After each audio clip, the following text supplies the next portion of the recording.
हर वक्त कड़क न्यूज आपके साथ। 64वीं वार्षिक सामान्य निकाय की बैठक कोऑपरेटिव बैंक अध्यक्ष कुलदीप गंगवार की अध्यक्षता में हुई संपन्न। फर्रुखाबाद में फतेहगढ़ स्थित जिला सहकारी बैंक के प्रांगण में बैंक की 64वीं वार्षिक सामान्य निकाय की बैठक कोऑपरेटिव बैंक अध्यक्ष कुलदीप गंगवार की अध्यक्षता में संपन्न हुई और कन्नौज सांसद सुब्रत पाठक ने कहा, एक समय था जब उत्तर प्रदेश का सहकारी विभाग समाजवादी पार्टी के गुंडे और माफियाओं के संरक्षण में चलता था। समाजवादी पार्टी के गुंडे और माफियाओं के संरक्षण में चलने वाला यह विभाग लूट का केंद्र बन गया था। उत्तर प्रदेश पीसीएफ के निर्देशक आनंद किशोर द्विवेदी ने कहा, पूरे सहकारी विभाग को प्रदेश की योगी सरकार ने सुधारने का कार्य किया है। वर्षों से व्याप्त भ्रष्टाचार को समाप्त करके पारदर्शी व्यवस्था को लागू करने का कार्य किया है। सहकारिता विभाग को प्रदेश की भाजपा सरकार ने कोऑपरेटिव बैंक के अध्यक्ष एवं कार्यक्रम की अध्यक्षता कर रहे पूर्व विधायक कुलदीप गंगवार ने बताया, फर्रुखाबाद कन्नौज जिला सहकारी बैंक जो कई वर्षों से संकलित हानि में था, उसमें वर्ष 2020-21, वर्ष 2021-22 और वर्ष 2022-23 में लगातार वार्षिक लाभ अर्जित किया है। इस अवधि में बैंक ने कुल 445.19 लाख रुपए का वार्षिक लाभ अर्जित करते हुए सहकारी विभाग भाजपा सरकार के नेतृत्व में नए आयाम स्थापित कर रहा है। भाजपा जिलाध्यक्ष रुपेश गुप्ता ने कहा, सपा सरकार के दौरान सहकारिता में सहकार नहीं बल्कि हाहाकार था और समृद्धि नहीं बल्कि बर्बादी थी। भाजपा सरकार की साफ नीति और नीयत से विभाग का कायाकल्प हुआ है। इस कार्यक्रम का संचालन पूर्व जिला महामंत्री शैलेंद्र सिंह राठौर ने किया।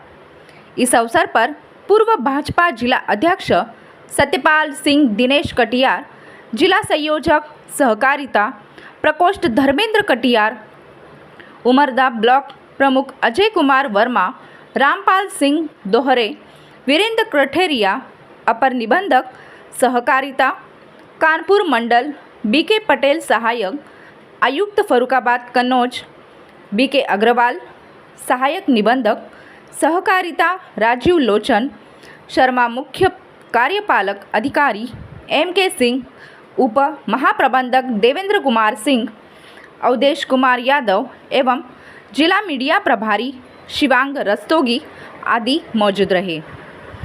यह रिपोर्ट आदेश शर्मा जी की फर्रुखाबाद उत्तर प्रदेश से। 64वां वार्षिक सम्मेलन मना रहे हैं, किसानों को कहाँ तक लाभ पहुँचेगा? देखो, एक सहकारिता एक ऐसा माध्यम है जिससे किसानों की एक जो आर्थिक परिस्थिति बदली जा सकती है। एक तरीके का एक आंदोलन है और जहाँ पर भी इस पर सही से काम हुआ, जैसे महाराष्ट्र है, आप देखो कि वहाँ पर सहकारिता के माध्यम से किस प्रकार से किसानों की तरक्की हुई है। गुजरात है, किस प्रकार से तरक्की हुई है। लेकिन दुर्भाग्य रहा कि हमारे उत्तर प्रदेश में और सहकारिता को खासकर समाजवादी पार्टी ने जिस प्रकार से कैप्चर करके उसको एक लूट का एक साधन बना दिया था। तो देश के गृह मंत्री माननीय अमित भाई शाह का जब सहकारिता मंत्रालय मिलने के बाद आप देखो चीज़ों को बहुत तेज़ी के साथ में बदला है, कंप्यूटराइज किया है और आज उस माध्यम से अब आम किसान तक चीज़ें पहुँचें, सुविधाएं पहुँचें, उनको सारी सुविधाओं का लाभ हो, इसको लेकर हम लोग प्रयास करते हैं। सरकार अपनी पीठ थपथपा रही है कि हम पूरी तरीके से किसानों को लाभ पहुंचा रहे हैं, इसके बावजूद भी दिल्ली में किसान जो है लगातार आंदोलित हैं। क्या लगता है? वो किसान नहीं है। आपने देखा होगा कि किस प्रकार से उसमें से उनका एक नेता बोलता है कि अब देश के प्रधानमंत्री नरेंद्र मोदी की लोकप्रियता बहुत ज़्यादा बढ़ गई है, इसको किस प्रकार से कम किया जाए, इसको किस प्रकार से बदनाम किया जाए। तो ये कुछ इस प्रकार के तथाकथित लोग हैं जो अपने को किसान कहते हैं और इस प्रकार की डिमांड्स जो लेकर आ रहे हैं कि जो शायद उन डिमांड को कोई पूरा कर ही नहीं सकता।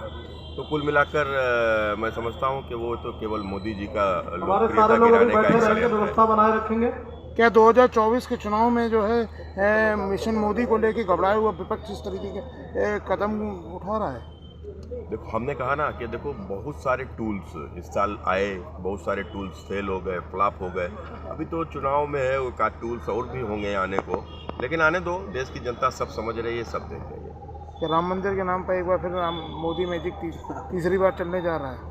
देखो राम मंदिर के नाम पर इसको इसलिए नहीं कहना चाहिए कि राम मंदिर हमारी आस्था का विषय है। भारतीय जनता पार्टी का जो कुछ आधार है, जनाधार है, वो भगवान राम के आशीर्वाद से ही है। तो कुल मिलाकर हम राम के मंदिर के नाम पर नहीं, लेकिन हाँ निश्चित रूप से अपने काम के ऊपर जो मोदी जी ने कहा वो मोदी जी ने किया, और ये उनकी विश्वसनीयता, मोदी की गारंटी के नाम पर ही चुनाव होने जा रहा है। कन्नौज क्या एक बार फिर अखिलेश का सामना करने के लिए तैयार है? ये मेरा सौभाग्य होगा। 2009 में अखिलेश यादव मेरे खिलाफ चुनाव लड़े थे, 2009 में मैं अखिलेश यादव के खिलाफ चुनाव लड़ा था, 24 में अखिलेश मेरे खिलाफ चुनाव लड़ेंगे। क्या परिवारवाद सपा का इंडिया गठबंधन में फिर से सफल हो पाएगा, नहीं हो पाएगा?